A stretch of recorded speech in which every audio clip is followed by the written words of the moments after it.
The scent of machine oil and stale cafeteria food was a perfume I'd never thought I'd miss. For 60 years I'd dreamed of this place, of this time, of him. My Leo. We had shared a lifetime, a love story that began right here in the sprawling, noisy machinery of the Xiangjiang machinery plant in the fall of 1986. And now by some miracle we were both back.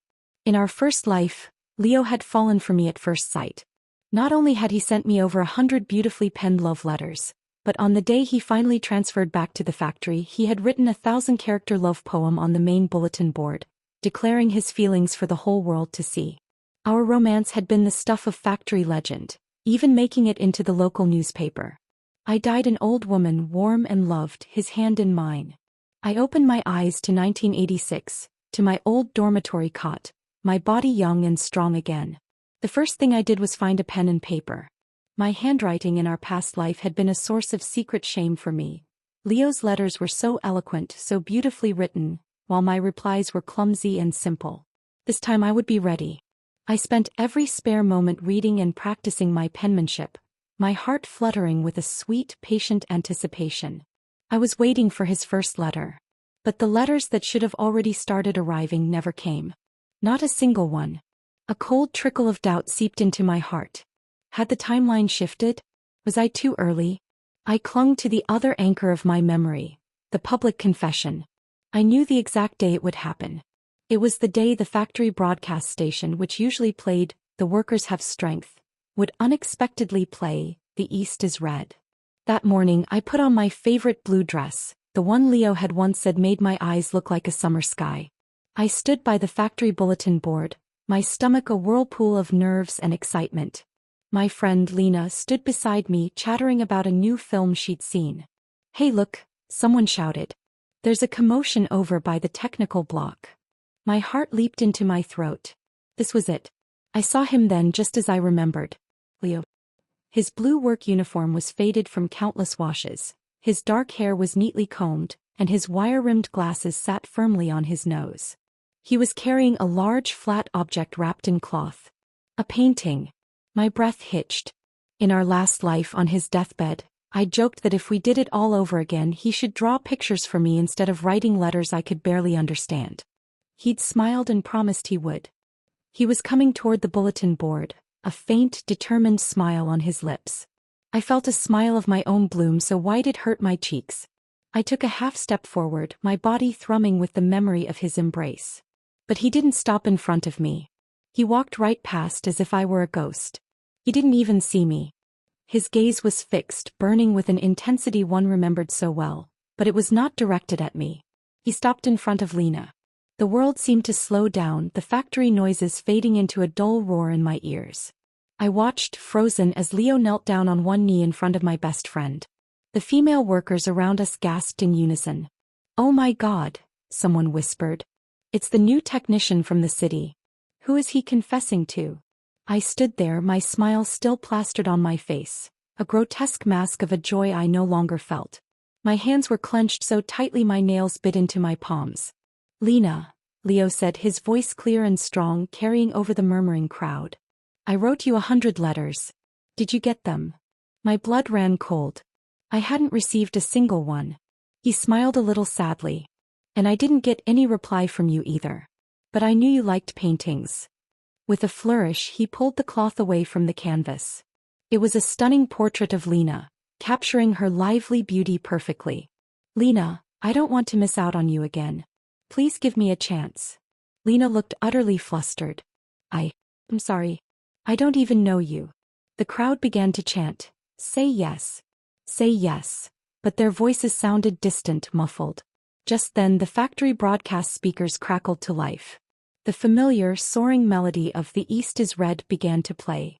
Lena, trying to deflect the awkward attention, hummed along. "They always used to play, 'The Workers Have Strength.' Why are they playing this today? I love this song," I heard myself say, my voice strangely calm. "Actually, I don't just love it. I know today is a special day." I turned and looked at her, the truth a bitter pill on my tongue. "I've been reborn." She just giggled, thinking I was making a weird joke. She didn't understand. How could she? The day the factory broadcasted, "The East is Red," was the very day my husband had made his public love confession. But in this life the story was all wrong. The letters, the poem, the painting, they were never for me. They were for Lena. From the very beginning I had been living a love story that was never mine. Leo had chosen someone else. The days that followed were a blur of muted colors and hollow sounds. I moved through my routine at the factory like an automaton, my mind constantly replaying that moment at the bulletin board. The look on Leo's face, that raw, open adoration, was one I had never seen in all our 60 years together. I had always praised him for being calm and composed, a rock in the storm of life. Now I realized the storm had simply never come for me. I needed to understand.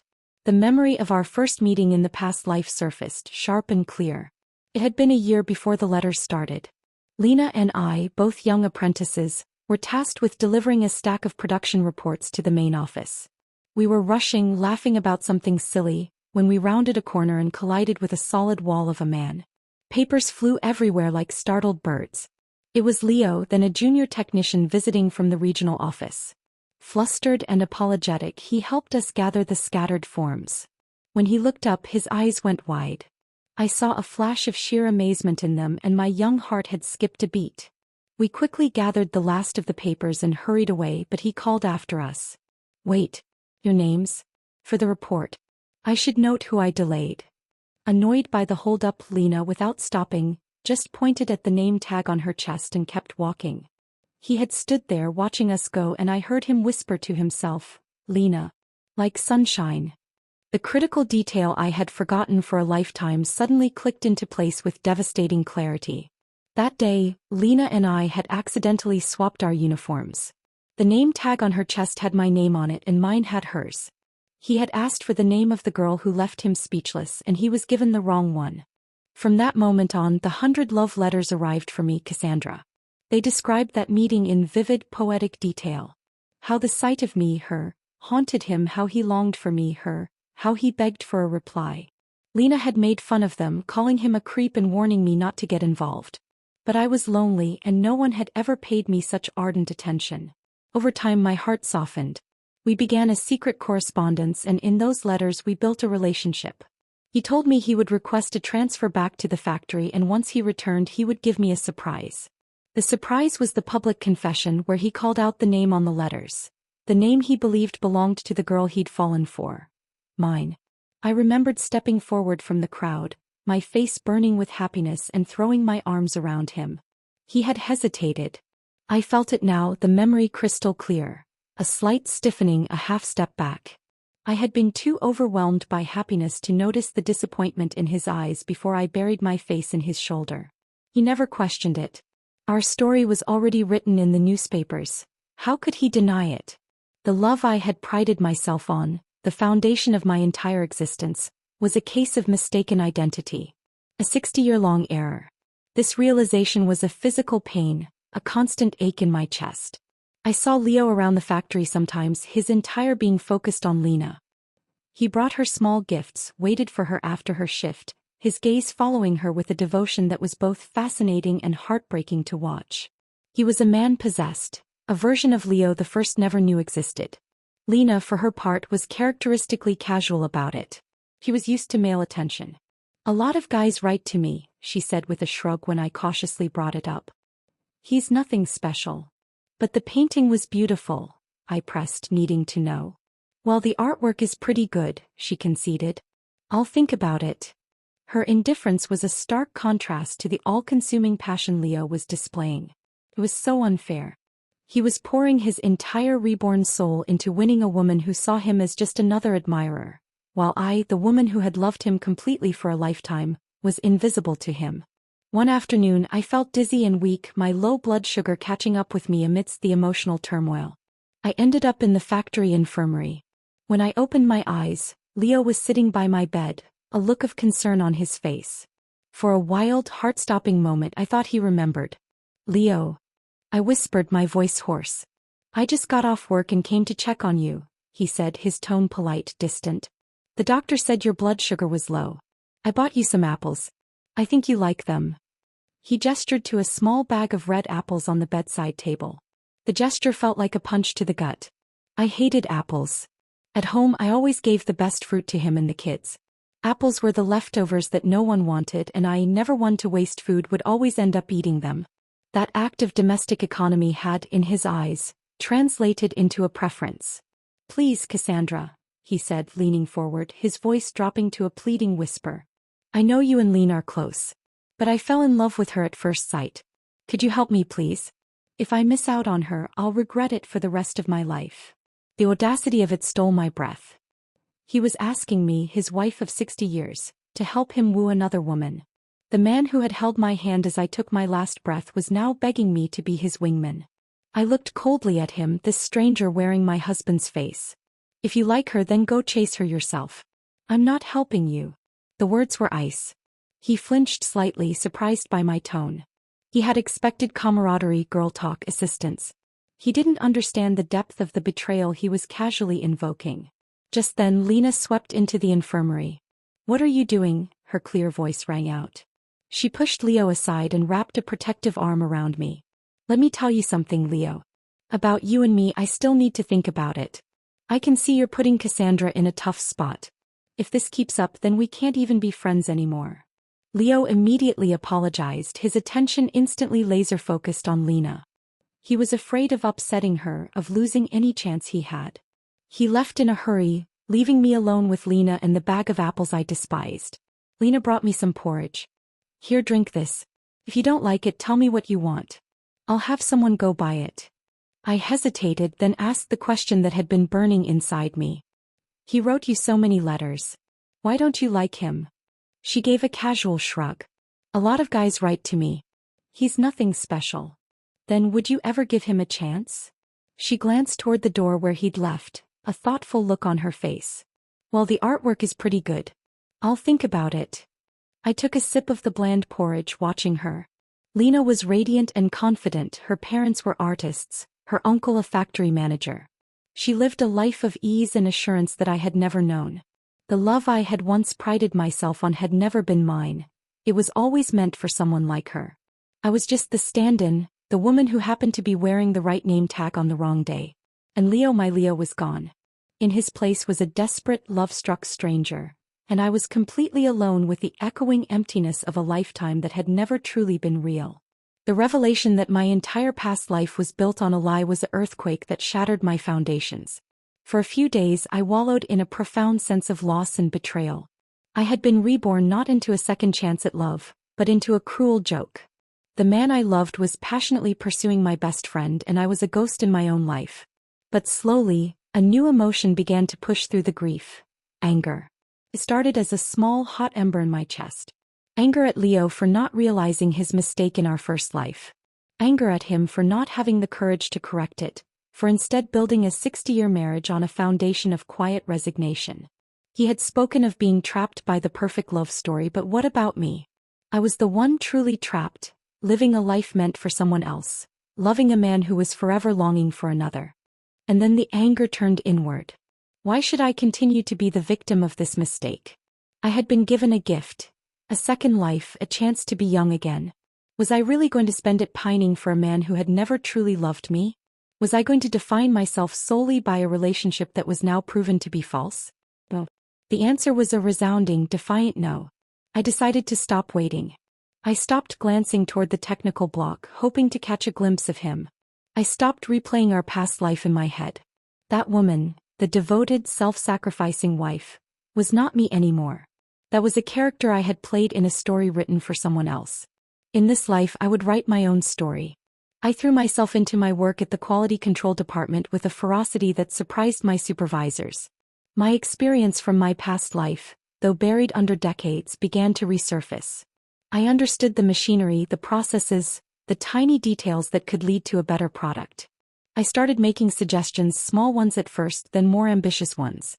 My coworkers, used to me being quiet and reserved, began to look at me with new respect.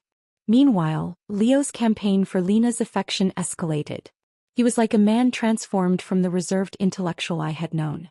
Gone was the cautious man who worried about gossip. This Leo was bold, unabashed, and relentless. He showed up at our workshop every single day, bringing her extravagant gifts that made everyone's eyes widen.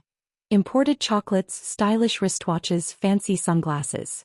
"Wow," the women would whisper. He's really going all in. That watch alone must have cost him a few months' salary. Lena would examine the gifts with a practiced eye. If a guy can't even part with a little money, he's not worth considering, she'd say with a smirk, though she always accepted them. One day he brought a box of expensive-looking chocolate. He offered me a peace offering after the infirmary incident. I took it and nibbled. It was intensely bitter. I frowned. Why is this chocolate so bitter? Lena burst out laughing. You've never had pure chocolate, have you? The real stuff is bitter. Here, drink some milk. She handed me her cup. I hadn't had it before. In our past life, the chocolates Leo gave me were always the sweet, milky kind, the cheap stuff. Just like his words had been sweet but ultimately hollow. This new chocolate's bitterness lingered on my tongue, a stark metaphor for my new reality. The gift sparked a question in my mind. Leo, like me, came from a poor background. Where was he getting this kind of money? And then I remembered something crucial, another pillar of our past life that I had supported. Every year, the factory held a contest for the Outstanding Employee Award. Came with a significant bonus and great honor. In our previous life, I had won it 3 years in a row. But after I got together with Leo, I saw how it chafed him that a brilliant inventor in his own department, a man named Alex Way, always won the technical award. Leo felt he could never measure up. To comfort him, to build him up, I had voluntarily given my award to him. I went to the director and asked for my title to be transferred, saying someone else needed it more. Leo had always believed he won on his own merit. He would often show off the award at home, completely unaware that I was the one lifting him up from behind. But now he had someone else to impress. Why should I continue to be his unseen benefactor? When the time came for nominations, I didn't hold back. I worked harder than ever. And when the announcements were made, my name was called. I received a reward of 800 yuan, a small fortune.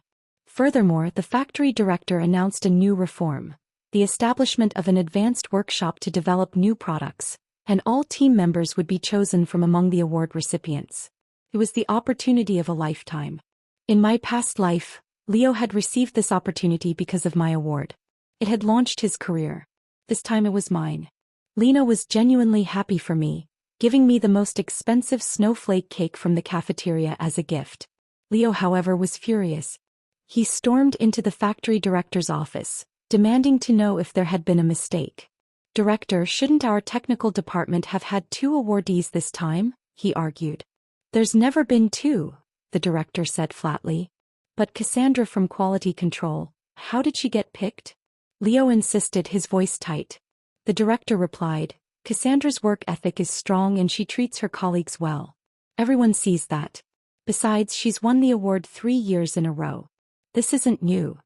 He then added thoughtfully, although a few months ago Cassandra did ask me if it was possible to transfer her award to someone else. I asked who she had in mind and she just said someone in need. Honestly, she's got a kind heart. The silence from Leo was palpable. The director's words had revealed the truth he had never known. All those awards he'd been so proud of were handouts, charity from the woman he now saw as an obstacle. Later he showed up outside my dormitory. He wasn't there for Lena. He was there for me. Cassandra, he said, forcing a smile. Congratulations on being selected. Thank you, I said, my voice neutral. I wanted to ask you something, he continued, unable to meet my eyes. The director said you're kind-hearted. My family's really short on money. Could you give the bonus to me? The request was so entitled, so utterly revealing of his character that I almost laughed. In our past life, he only ever had to say the word, give, and I would hand things over. Cassandra, give up your spot for my mom. She's lived a hard life. Cassandra, give up your position for my brother. Cassandra, give up your resources for my relatives. I had given until I had nothing left of myself. I wasn't Cassandra anymore. I was the capable Lee family daughter-in-law. I looked at him, this man who felt the world owed him everything. If I gave it to you, I asked slowly, who are you to me? He froze, speechless. You're really something, I said, the ice returning to my voice.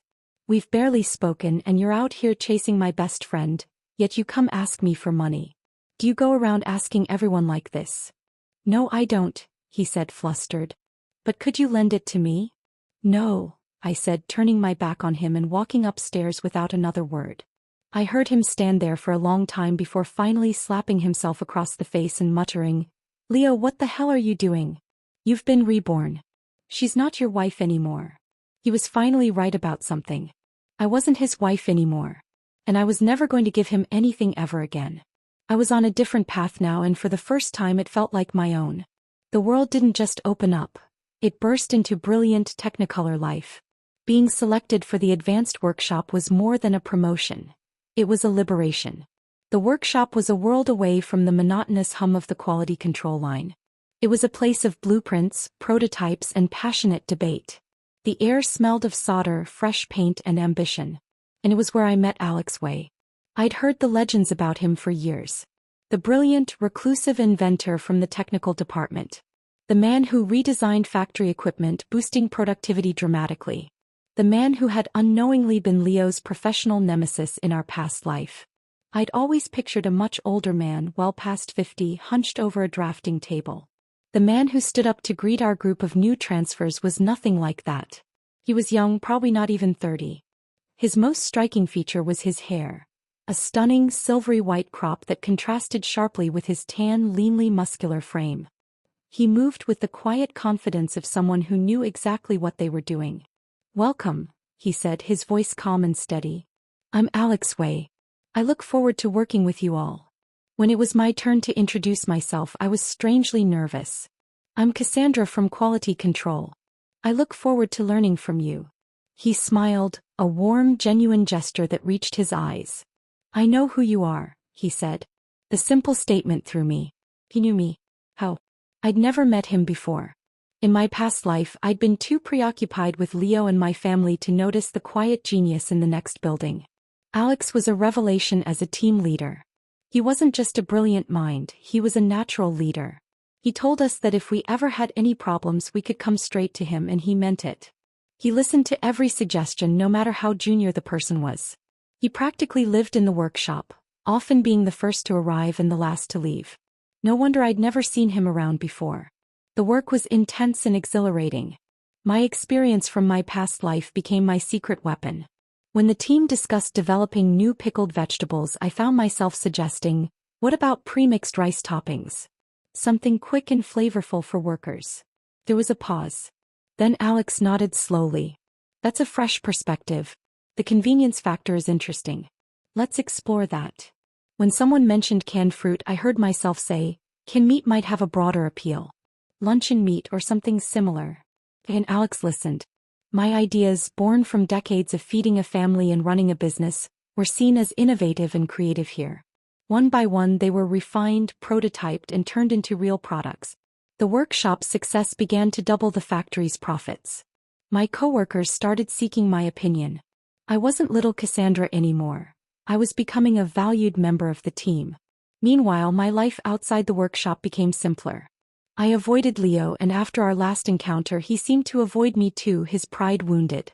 Lena was caught up in the drama of his relentless pursuit. Our dorm room was often filled with his latest gifts, and Lena's commentary on his efforts. One evening she came to me with a proposition. "A whole group of us are heading to the People's Restaurant for lunch tomorrow. You have to come." "But it's lunchtime," I protested. "The cafeteria has food. Why eat out?" "Wow, Cassandra," one of the other girls teased. "Ever since you got transferred to that dream team workshop, you've been ignoring your old besties." Lena blushed. "Come on, let's go. Leo's treating everyone to a meal. It's kind of official now." My heart sank a little. "Official?" She gave me a sweet, slightly embarrassed smile. "We're giving it a try. You've just been so busy lately. I meant to tell you first." I forced a smile and offered my congratulations. The People's Restaurant. In my past life I had begged Leo to go there with me for a special meal. I'd asked until the place literally closed down and we never went. Now here he was, treating everyone to a grand meal to celebrate winning over Lena. The lunch was a surreal experience. Leo played the perfect doting boyfriend. He peeled shrimp for Lena, poured her tea, laughed at her jokes. The people around us were in awe. "Lena's found herself someone who knows how to take care of a woman," they murmured. I buried my head in the food. In my past life I never dared spend money freely. Anytime we ate out it was cheap dumplings or noodles, and we always split the bill. The times Leo actually treated me were vanishingly rare. This time I gorged on the shrimp he never let me eat before. I was going to enjoy this meal even if it tasted like ashes. When the bill came, it was over 100 yuan. More than our monthly salaries. I expected Leo to pay confidently. But what he did next stunned everyone. He turned to Lena and asked in a low voice to borrow the money. You don't even have money? Lena asked, her voice sharp with embarrassment. Why are you treating everyone to dinner? But babe, he whined, you're the one who wanted to eat here. Just lend me some cash, okay? I'll give it back once I make money off my stocks. Stocks. The word was a jolt. Leo had only started dabbling in the stock market after we retired in the late 2000s. It was now 1989. The markets were in their infancy, a chaotic shouting mess of a thing. His reborn knowledge was leading him down a dangerous path of get-rich-quick schemes. Lena looked furious but paid the bill, dragging us out of the restaurant and leaving Leo scrambling behind us. The women whispered amongst themselves. What kind of man invites people to dinner and then borrows money from a woman? I knew that habit. It was tied to me too. In our previous life, even though I earned less, I was better at managing money. Leo lived paycheck to paycheck. The lines between yours and mine had always been blurry for him, always tilting in his favor. Back at the dorm, Lena was fuming. How much did you lend him? I asked quietly. She hesitated. About 2,000 yuan, she finally admitted. He told me he was trading stocks. Said he turned 500 into 5,000 last month. A coworker who knew more about finance snorted. Let me break it down for you. Stock trading might sound technical, but at the end of the day, it's just gambling with prettier packaging. Lena's face paled. You're saying I might never get my money back? The seeds of doubt were sown. The fairy tale Leo was trying to build was showing deep cracks, and for the first time I saw a glimmer of something else. My own future, bright and independent, stretching out before me, completely separate from his drama. It was a path lit not by the reflected glow of his attention, but by my own hard work and the quiet, steady respect of a man like Alex Wei. The tension between Lena and Leo simmered for days after the restaurant incident. 2,000 yuan was an unimaginable amount of money to most of us, and the idea that it might be lost to something as nebulous and risky as stocks was a constant source of anxiety for her. She became withdrawn, her usual bright laughter replaced by a worried frown. I threw myself even deeper into my work at the advanced workshop. It was my sanctuary. Alex Wei's leadership style was a balm to my soul. He was everything Leo was not. Steady, reliable, and he valued competence above all else. He noticed my contributions, and not in the way Leo had, as something to take credit for, but with genuine respect. My bonus at the end of the first major project was noticeably more generous than others, a silent, tangible acknowledgement that I saw and appreciated. One afternoon, I returned to the dorm a little later than usual. The workshop had been buzzing with a breakthrough on a new canned stew recipe. As I approached the door, I heard raised voices from inside. Lena and Leo. I paused, not wanting to interrupt another of their arguments. But the tone was different this time. It was sharper, more final. Give me back my 2,000. Lena's voice was cold, demanding. I told you I made money, baby. Leo's voice was frantic, pleading. All of this, I could imagine him gesturing at the piles of gifts that had accumulated. I bought it with my earnings. If you want clothes or shoes, I'll buy them. If you want a crown, I'll get you one next month. I don't want a crown, Lena shot back, her voice like ice. I want my money. No. Give me back my 2,000. There was a beat of silence. Then Leo, his voice deflated, said, I can't right now. It's all invested. Can't pay me back? Lena's voice dripped with contempt. Then give me your stock certificates. Now. I heard a rustling of paper. Leo must have handed them over, probably hoping this gesture would placate her. He was wrong. The next sound was unmistakable, the violent tearing of paper. Rip, rip, rip. What are you doing? Leo's scream was pure, unadulterated panic. Emily, stop. Do you have any idea how much money was in there? You stupid woman. The sound of the slap was so loud, so shocking it seemed to echo in the hallway. My hand flew to my mouth. I'd never known Leo to be violent. The reserved, intellectual man I'd been married to would have rather swallowed his own tongue than raise a hand to a woman. I heard a choked sob from Lena, then her footsteps rushing toward the door. She yanked it open, her cheek blazing red, tears streaming down her face. She barely glanced at me as she pushed past and ran down the hall. I stood frozen for a second before stepping into the dorm. The scene was one of devastation. Leo was on his knees, surrounded by a snowstorm of torn paper, the shredded remains of his stock certificates. In that era, those papers were the only proof of ownership. Without them, his investment was gone. Vanished. He was laughing, a hollow, broken sound as he tried to gather the scraps. He looked up and saw me, his eyes wild with a mixture of rage and despair. I wordlessly picked up a broom and handed it to him. Use this. Stop picking them up by hand. Thanks, he muttered, not meeting my eyes. Cassandra. I went to my bed, my heart pounding, and started mechanically organizing my things, trying to give him some semblance of privacy in his humiliation. The air was thick with his anguish. After a minute, he spoke again, his voice a ragged whisper. Cassie. The name hit me like a physical blow. Cassie. Only my family and my very closest friends ever called me that. In all our years of marriage, Leo had always called me Cassandra. It was a small, intimate detail from a life he shouldn't know. I turned slowly. Our eyes met across the ruined room. Cassie, he repeated, his voice breaking. You were reborn too, weren't you? The question hung in the air, sucking all the oxygen out of the room. All the pretending, all the careful distancing, evaporated in that single devastating moment. He knew. He had always known who I was, not just in this life but from the last one. I felt a surge of nausea. The awkwardness was unbearable. I shuffled my feet, my only thought to get out, to escape this confrontation. He suddenly lunged forward and grabbed my arm, his grip tight. Cassie. You were reborn too, right? Help me. I'm going crazy. I shook him off, my skin crawling at his touch. I'm not your wife, I spat, the words tasting like poison. He froze, stunned, and slowly let go of my arm. I tugged at my wrinkled shirt, heading for the door for freedom. That's when he exploded. Cassandra, he yelled, his voice cracking with hysteria. The mistakes from the last life weren't my fault. They were yours. You're the one who ruined everything. I stopped dead, turning back to face him. He was shouting now, all pretense gone, his face contorted with a lifetime of suppressed resentment.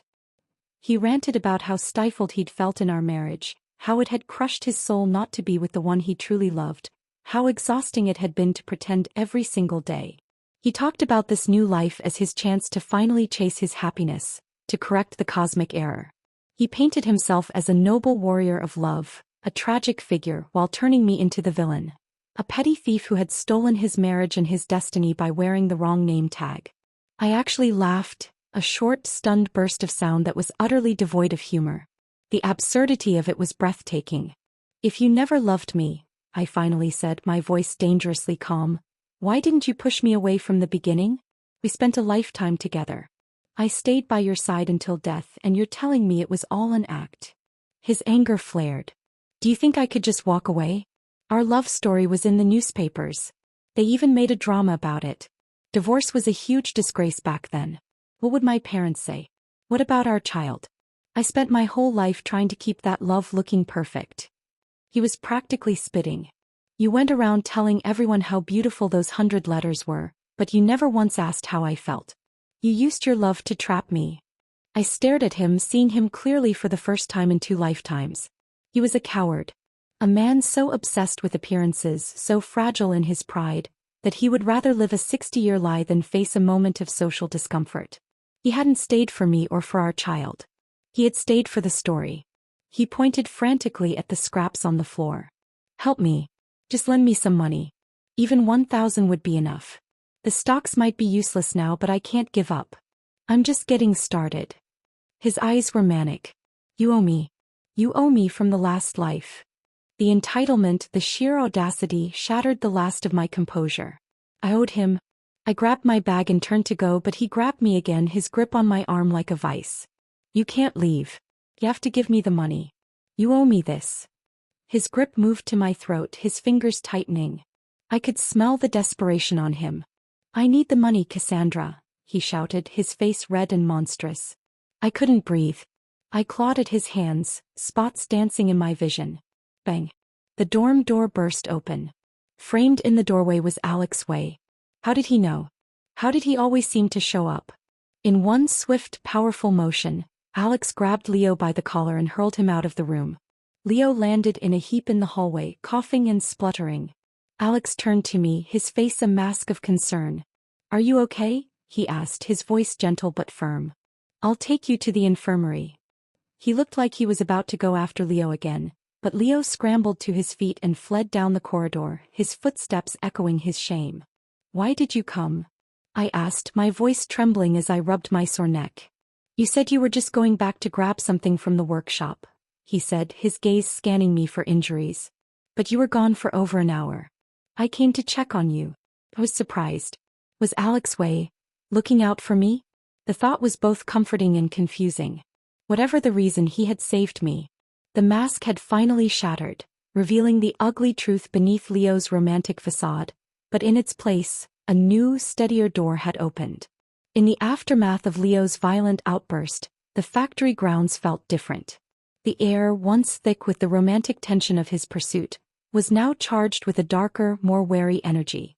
Whispers followed me everywhere, a mixture of sympathy and morbid curiosity. "Did you hear?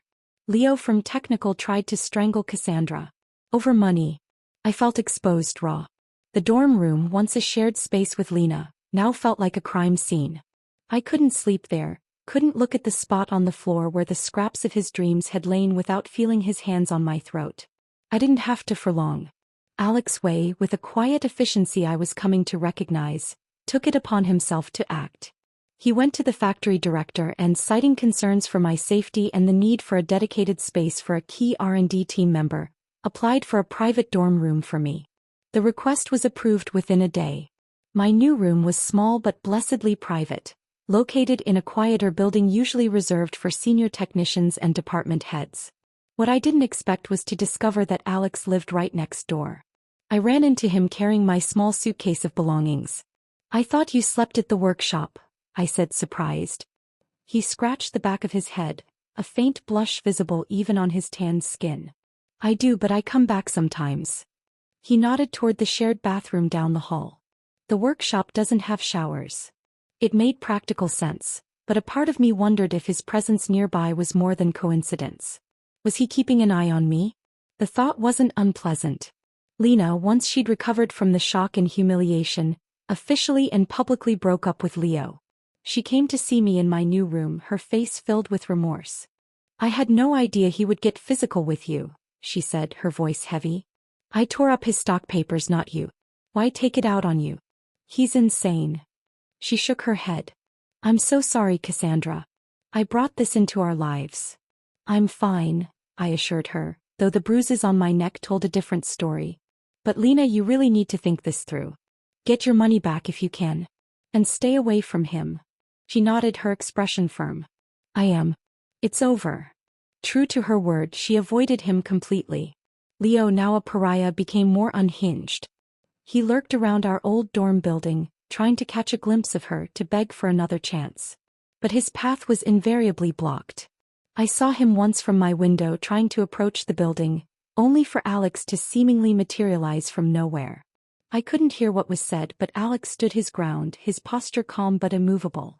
Leo argued, gesticulated, then finally slumped in defeat and shuffled away. After that, he never came near the building again. The next time I saw him was in the cafeteria. Our eyes met across the crowded room. His gaze was full of a bitter, accusing hatred. He looked at me as if I were the architect of his ruin. I held his gaze for a moment, then turned away with a quiet scoff. Who could play at that game? His failures were his own making. With the drama of Leo and Lena receding, my life found a new, peaceful rhythm centered on the advanced workshop. The workload was heavy, but it was the kind of fulfilling work that made time fly. My confidence grew with each successful project.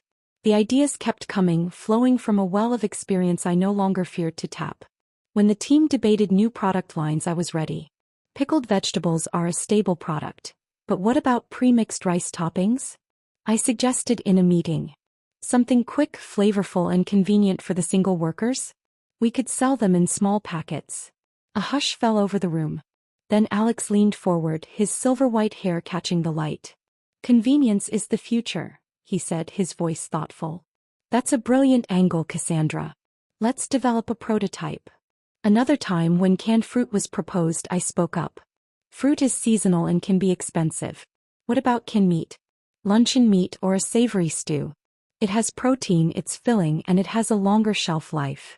Again Alex listened, his intelligent eyes assessing the idea.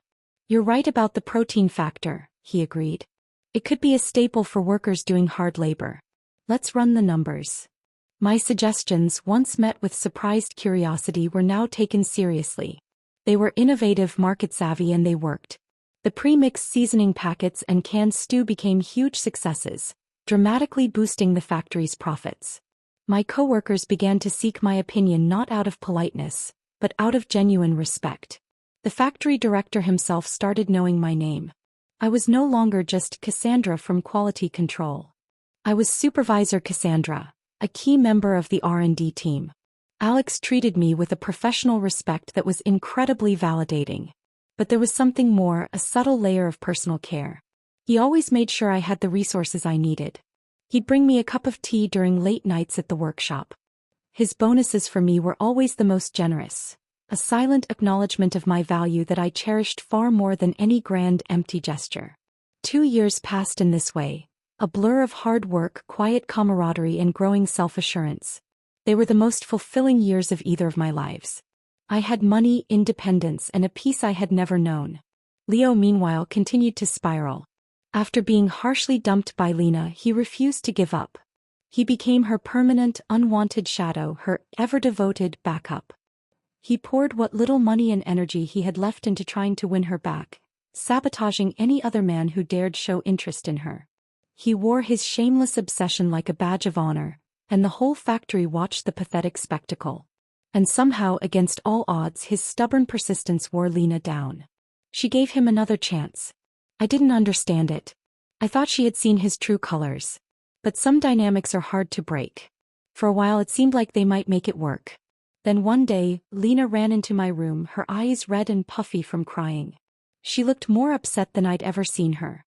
I regret it, she choked out. I regret ever getting back with him. He's gone way too far. Through her sobs, the story tumbled out. She had only wanted to introduce Leo to her parents, a casual meal to see how they got along. But Leo, without telling her, had brought his entire family, his parents and his younger brother. It was a disaster. His father immediately started talking about dowries. Our son is a high-quality match, he declared. If your daughter marries him, she's hitting the jackpot. After marriage, she should stay home and serve her in-laws. He demanded a significant dowry and the 3 big gifts, and since Lena's family owned a house in the city, he saw no need for his son to provide one. Then, as a casual afterthought, he added, "You'll need to arrange a job for Leo's younger brother. We're all family. Can't play favorites." Lena's parents, people of culture and means, were mortified but remained polite throughout the meal. As soon as they got home, they ordered her to never see Leo again. He didn't take the rejection well. When begging and pleading failed, he turned vicious. He started spreading a rumor throughout the factory that Lena had gotten pregnant by him and had an abortion. I was stunned. Wait, what? That's not true at all, is it? Of course not. Lena cried, her voice cracking with fury and hurt. We never even stayed out overnight together. Cassandra, this is the last time I'll see you for a while. I think I'm going abroad for further study. My parents are helping me get completely away from him. I'll make sure he can't stay here another day. In that moment, I remembered who Lena truly was. She wasn't just a pretty face. She came from a well-connected family. Leo's usual petty tricks had finally backfired spectacularly. He had targeted the wrong woman. His second chance wasn't just over. It was about to explode in his face. Lena's departure was swift and decisive. One day she was there, a vibrant, if troubled, presence in my life, and the next she was simply gone.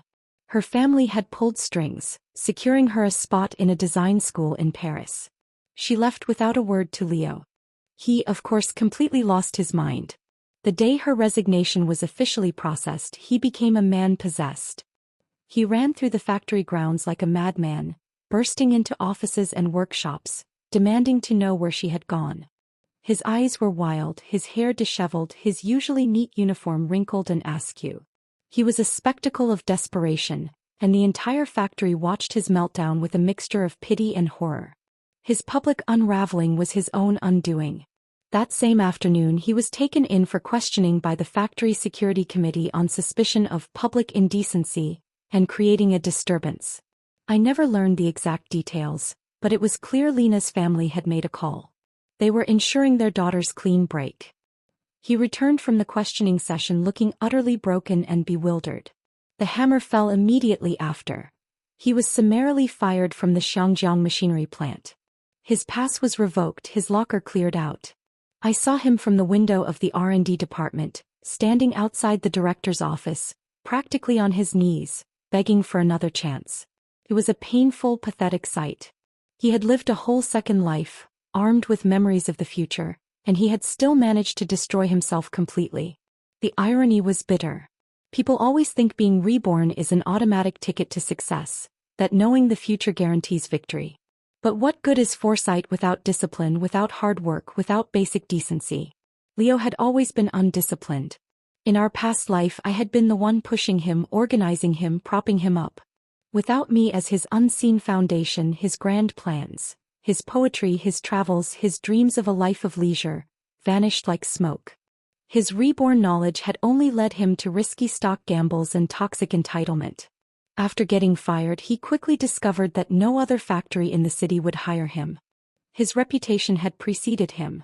The story of the public confession, the borrowed money, the violent assault, and the slanderous rumors had spread through the industrial community like wildfire. No matter how eloquently he talked about future trends, no one dared to take a chance on a man with such spectacularly poor judgment and a vicious streak. Sensing his opportunities evaporating, he made a decision. He would leave. He still clung to the arrogant belief that his rebirth memories were a golden ticket. If these provincial factory managers couldn't see his value, he would go somewhere else, somewhere he could climb to the top on his own merits. He vastly overestimated his ability to endure hardship. He looked down on everyone he met, believing no one had his vision or intelligence. He managed to offend potential employers and business partners wherever he went.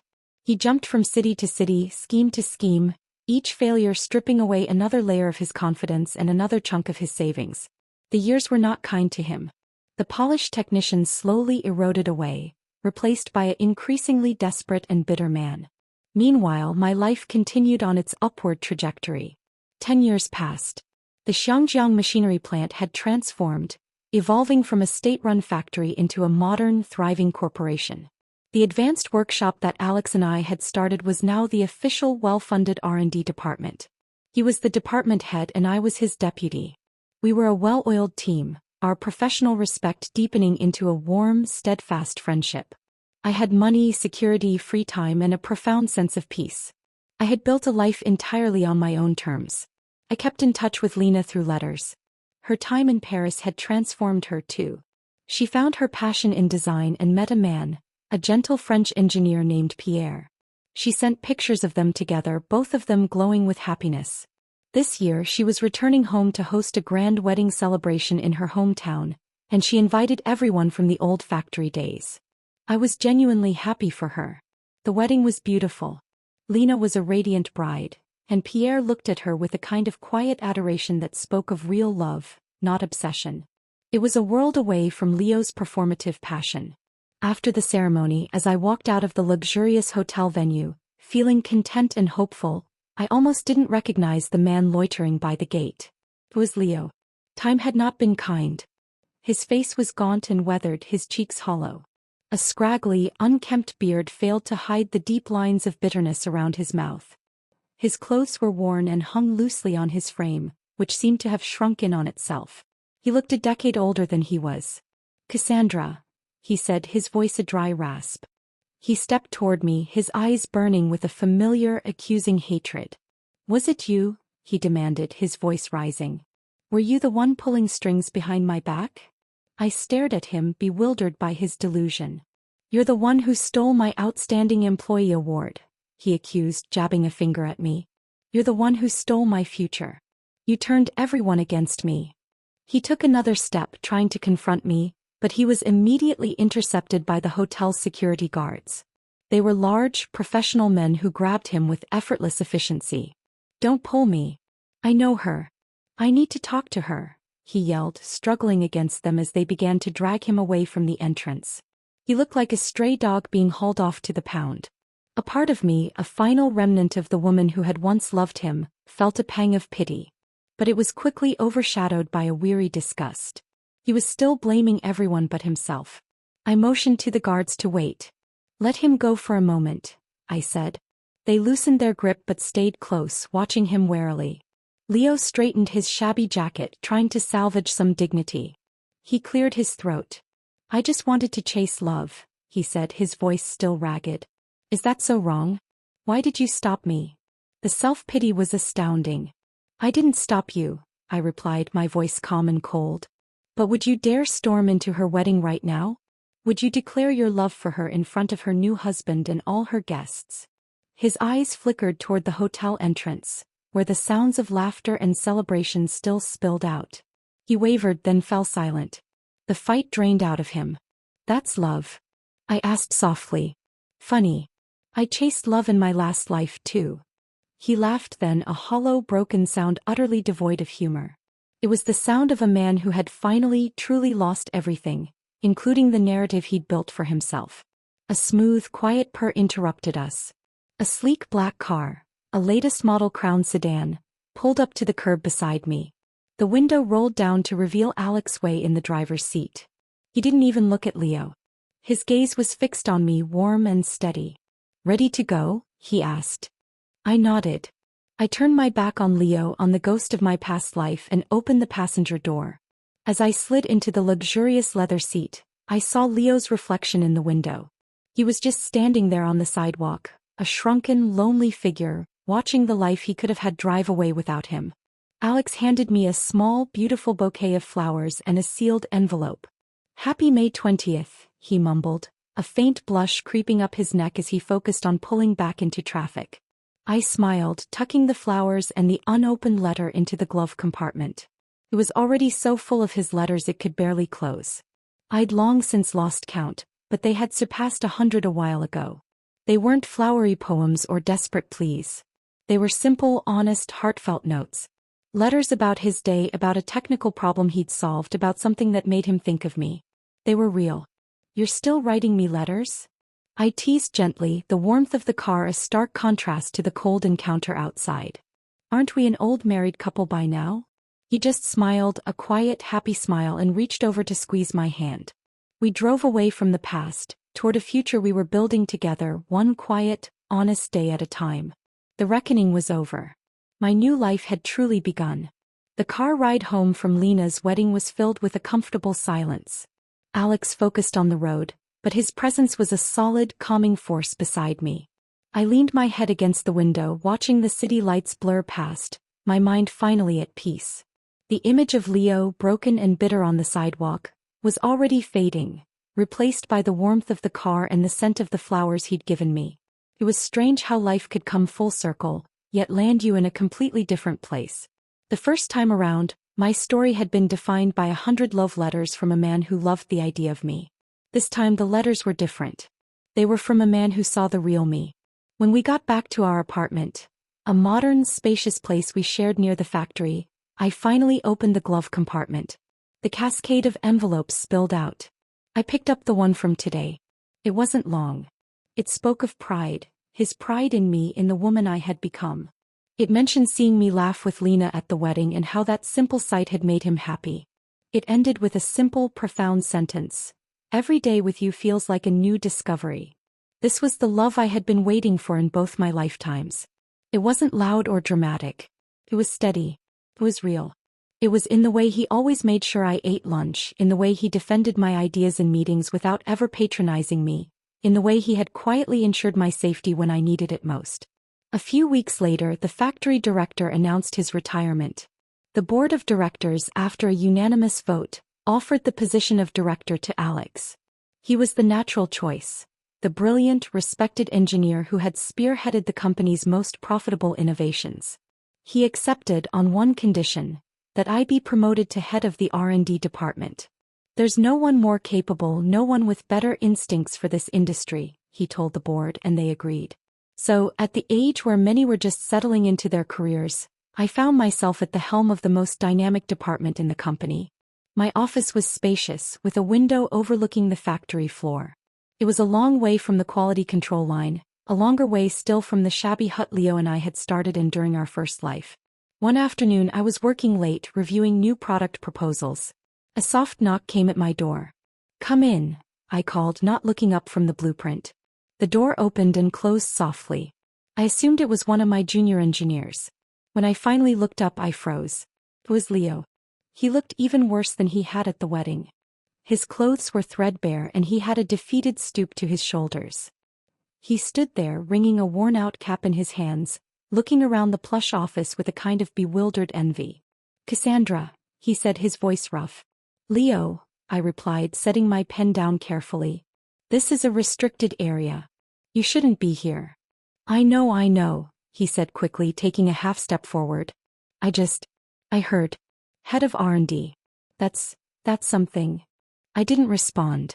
I just waited. He looked down at his feet, then back at me, and I saw it then, not anger but a deep aching regret. "I made a mess of things," he said, the words seeming to cost him dearly. "A real mess." I remained silent. He needed to say this, but I didn't need to absolve him. I thought coming back, knowing what I knew. I thought it was a cheat code. He gave a bitter, self-deprecating laugh. Turns out I was the only one I was cheating. I was so busy chasing a ghost, I didn't see what was right in front of me. His eyes met mine, and for the first time, there was no blame in them, only a sad clarity. "You were always the strong one, Cassie. I was just the guy who got the credit." It was the closest he would ever come to an apology, to an acknowledgement of the truth of our first life. It wasn't for me. It was for him. A final confession before he closed the book. "What will you do now?" I asked, my voice neutral. He shrugged, a hopeless gesture.